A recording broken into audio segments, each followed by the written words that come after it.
So you finally did it. You made a YouTube account, bought yourself a nice microphone, and sat down to record. You plug it in, tune the volume, stick your earbud in, and then blank. What am I supposed to talk about, you ask yourself. I have all of these opinions and ideas, but only when I'm around people. You sit there looking at your monitor with the equivalent of writer's block, and you become filled with doubt. What if nobody watches my videos? What if nobody cares what I have to say? What if my channel fails and I don't make any sweet, sweet money from it? These questions are destructive. They are seeds of evil that have been planted in your head, causing you to be reserved, to hold back, to keep from pursuing your goals. You can't entertain those thoughts, dear viewer. There are millions of users out there just waiting to notice you, senpai, to notice you, agree with your idiotic opinions, and subscribe to your channel for more abuse, and all you have to do is deliver it to them. Build it and they will come, as the saying goes. So the question then is, where exactly do I begin? What's my shtick going to be? How can I attract viewers? Well, the answer is twofold, my friend. In the first video, I laid out the basic groundwork of what makes a successful YouTube channel, and it's not pretty. You have to be base. You have to be blunt. You have to be rude and opinionated, and aggressive about it too, but not in a rude way. Rather, in a sarcastic IDGAF way. That's a good start. But now you need content. Here's some advice. You can talk about current events, hot button topics that are all the rage, and cause rage. And you can cause more of it and get people to argue, and that's good for views. For instance, pick a topic, any topic, and state your perspective on it. Be absolute too, because rationality isn't popular with the masses. If you're going to be a right-wing, edgy channel, then it would be good to fill it with dank memes, sad pepes, and synthwave. Be sure to relate to Generation Z as much as possible, but don't let them know you're a serious Nazi or they'll attack you too. Don't denounce your own fan base, except in a cheeky way. If you're going to be a left-wing edgy channel, then it would be good to play it safe and only talk about low-hanging fruit such as feminism, big government, and creationists. The skeptic community loves tearing down conservative white people's concept of God, morality, and justice, and you can do it too, if you have no dignity. But let's move on to some other topics. How about the latest trending stupid-ass video you saw the thumbnail for? You know, the one in all caps that probably has the word prank or viral or epic in it. Go and watch that.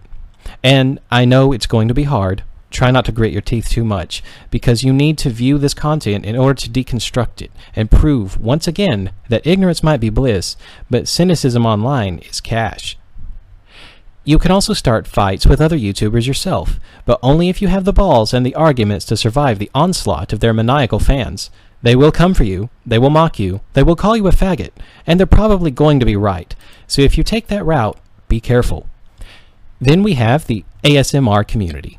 If you want to make it big there, you have to be an attractive white female between the ages of 17 and 27, unless you're otherwise a swole-ass man with a voice better than Casey Kasem, which you probably aren't. That being said, you can still upload videos of the sounds that objects around your house make when you fuck with them, and people will eat it up. Take the humble keyboard, for instance. I could be recording this right now as I type it, but I'm not, because I'm a lazy bastard, and there are already thousands of videos of keyboard ASMR. You could tap on glasses, scratch some wood, use a pen and paper to doodle dildos, and people like the sound it makes. You could also whisper gently into the mic and try to soothe your listener. Just remember not to get too weird about it, because you're not Ephemeral Rift, and never will be. Although if you're a girl, you could be as strange as perverse as you want, and your comment section will be filled with thirsty-ass niggas trying to hit you up. And that means subscribers, and that means ad revenue. Then we have motivational videos, where you talk to your viewer as though you actually cared about him or her well-being, which, let's face it, you probably don't, unless you're extremely white and overflowing with unnecessary and dangerous levels of empathy. If that's the case, then please allow 7 or more Somalian refugees to squat in your living room and impregnate your daughter or sister, because they're starving, fam. They're starving and it's your fault. But I digress. In order to motivate your viewer not to hate himself so much, and thus see you as a force of benevolence in their life, you need to lie to him. Well, you don't absolutely have to, but that's the easiest way. Do a positive affirmations video where you call him or her God, perfect, beautiful, and flawless, and tell them to repeat it to themselves over and over again, like a cult. It works wonders. Just don't think about answering for your crimes against the Holy Apostolic and Catholic Church on Judgment Day. You can also do cooking or how-to videos, but remember that being intentionally retarded about it has already been done, such as with How to Basic, so try to be creative with it, like showing your viewer how to successfully eat an entire box of crayons. Follow with a nice swig of bleach or Windex for added effect. Side effects may include clickbait death.